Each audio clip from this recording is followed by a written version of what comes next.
Here's a home phone, and here's a home phone. They're both reliable and provide unlimited local calls. But that's where the similarities end.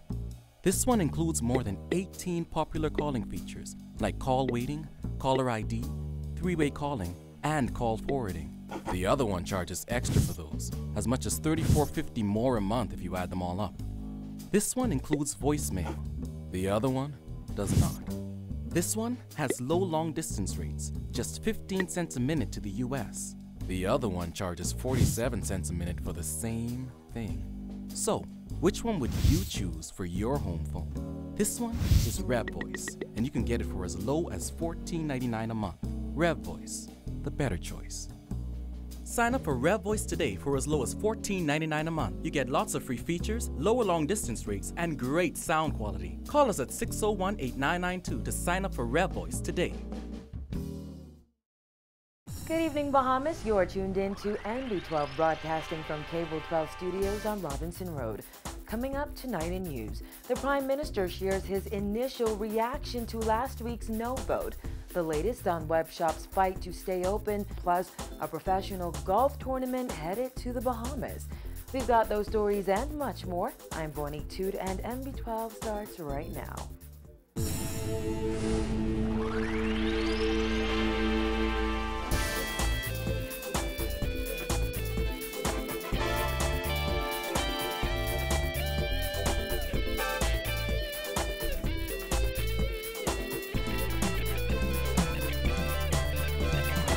Topping news tonight, we've heard very little from Prime Minister Perry Christie since last week's gambling referendum. With the exception of a brief news conference where he took no questions, he hasn't spoken to the media. Well, today, Christie finally gave an interview outside Cabinet, where he told reporters what he really thinks about last week's poll. Paige McCartney reports.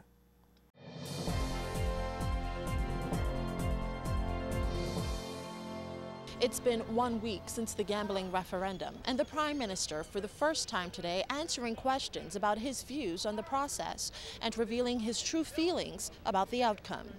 During the lead-up to the January 28th referendum, the Prime Minister did not publicly reveal his personal feelings about the poll, stating that he did not have a horse in the race, and then commenting that it was a good thing when web shop bosses and employees marched on Parliament. But today, when asked about whether he was surprised with the outcome of the referendum, the Prime Minister said this. Was I surprised? Yes, I probably was surprised. It's the right response, in the sense that I thought it would be a much closer election. But you know, I was prepared for any outcome, and I tried to evidence that. The matter is before the courts now. So really, I'm not going to speak to that issue, but we are prepared. Even for whatever decision is made in the courts. He's referring to writs that were filed by attorneys yesterday who represent a group of web shop operators after they secured an injunction that prevents law enforcement from shutting down their businesses. The Prime Minister today said he believes the government handled the referendum fairly and made no mistakes. You never make mistakes when you are deepening a democracy. I promised before the elections that I would have a referendum. I indicated I had no horse in the race. It swirled with controversy. It was what it was. The people voted. I acted upon the vote. Now I don't have the province of it. It's a matter now for the Minister for National Security and the Attorney General. There was widespread criticism about the lack of a government education campaign to help Bahamians better make their decisions leading up to the poll and the apparently rushed date that was set. The Prime Minister was asked if there's anything the government would do differently leading up to the constitutional referendum slated for later this year, particularly since the Constitutional Reform Committee has indicated that it may need more time before recommending a date for the vote. One of the reasons why they are considering asking for time is because they are really excited over the extent to which people are willing and interested in becoming participants in the process of examining our Constitution. And so There's nothing for me to decide on doing differently. One referendum is behind me. The constitutional referendum is scheduled to be the next referendum, and we will see how we deal with that. The good thing about it is that whenever the decisions are made as to what the questions will be and the areas of the questioning, then the government of the Bahamas will have a horse in the race. That means the government would be able to initiate a public relations campaign on those issues, according to the Prime Minister. He said he will also appear before the Constitutional Reform Commission and will possibly address the issue of casino gambling. I have a general invitation. They will make it specific at some stage. I thought it was going to be by mid-February. If there's going to be an extension, I assume they would wish me to be one of the final witnesses to appear before the Commission. When I do appear before the Commission, I will be able to speak on behalf of the government and give a point of view as to those areas of the Constitution that are of interest to us as a government in the light of our own experiences. Reporting for MB12, I'm Paige McCartney. Just about all of the campaign posters have been taken down, and the Vote No campaign even hosted a prayer meeting last night to celebrate last week's no vote. However, the reality is it could be months before we learn whether the will of voters will actually be carried out. Attorney Wayne Monroe, who filed legal documents on behalf of 6 web shops yesterday, says voters need to realize these things take time. In 14 days, they have to enter an appearance. We have 14 days to file a statement of claim. That's 28 days. If they counterclaim, we have 14 days to defend that counterclaim. That's 42 days. Pleadings close 14 days after that. That's 56 days. After the 56th day, the matter goes to case management. For a writ matter in the old days, they used to come to trial after 4 and 5 years. Monroe is representing Percy's Web Cafe, Island Luck, FML Group of Companies, Chance's Internet Services, Woodfall, and Asu Draw. According to those documents, they operate over 100 locations on 10 family islands. Monroe says it would be foolhardy for anyone to assume that web shops would be immediately shut down just because the majority of people voted no.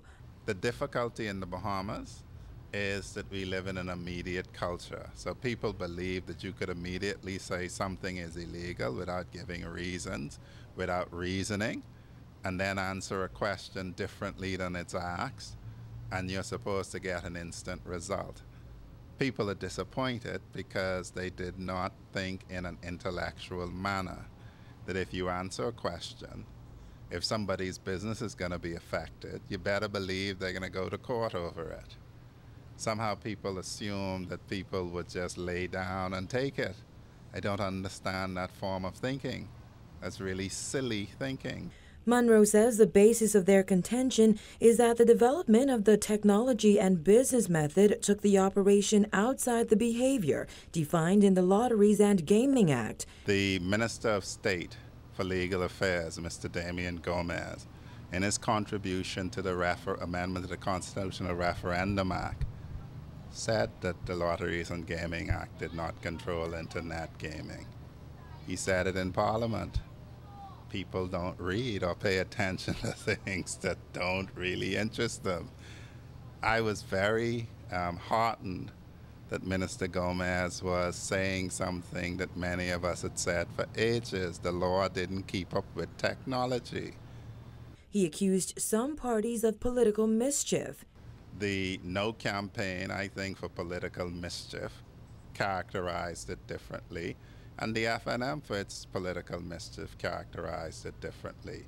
In the affidavit, you will see that during the last Ingram administration, they not only received representations from some of my clients, but they visited their premises, inspected what they were doing and how they did it, and then granted them licenses for the following year, 2011. It remains unclear whether South African consultants hired by government to advise on the drafting of lottery and gaming legislation have been paid. Christina McNeil sat down with the minister responsible for gaming, who expanded on some of the remaining issues surrounding gaming in the country. I wouldn't know. That wasn't done by my office. But they have to be paid. You're not going to sit down. You're not going to sit down and not pay these people. The principals of A&G Consulting of South Africa visited Nassau from January 18th to the 22nd, providing advice on the drafting of comprehensive legislation relating to lotteries and gaming. While here, the consultants met with Prime Minister Christie, the Deputy Prime Minister, the Minister of Tourism, Attorney General, Minister of State for Legal Affairs, gaming board officials, and casino operators. Days before the gaming referendum, Christie told reporters that he expects the gaming industry to help pay the consultants' fees. However, he could not confirm what the cost was. While the fate of web shop gaming in the country is still up in the air, Tourism Minister Obi Wilchcombe says the consultants provided advice on more issues the government is dealing with, including online gaming. I asked questions of them about assisting or what would be a course of action should be taken. But they came to deal with our restructuring of our gaming laws on the one hand, but also more importantly with all the new games that are being proposed by the representatives of the hotels, because there's some 18 new games they're proposing, including online gaming. So all that's being proposed, and so we didn't have the expertise at home. We have to develop the expertise, and so you have to reach out and get the expertise. Wilchcombe says the Bahamas has had to consider ways to remain competitive and relevant in the ever-evolving gaming industry. Now he says the Bahamas must once again take the lead. But we're in a better position today as we consider the fact that the hotels are calling for changes at the casinos. And to be competitive, because don't forget this now, we are considered the grandfathers of gaming in the Caribbean. But again, we have slouched. We've lost some of our appeal because we have not kept pace with the growing demands of this amenity. So we have to lift up our game. Again, it comes back to, does the Bahamas want to be competitive? Does the Bahamas continuously want to follow? Or are we going to lead? Meanwhile, Wilchcombe says some questions and decisions regarding the gaming industry can only be answered depending on the outcome of the matter currently before the courts. Reporting for NB12, I'm Christina McNeil.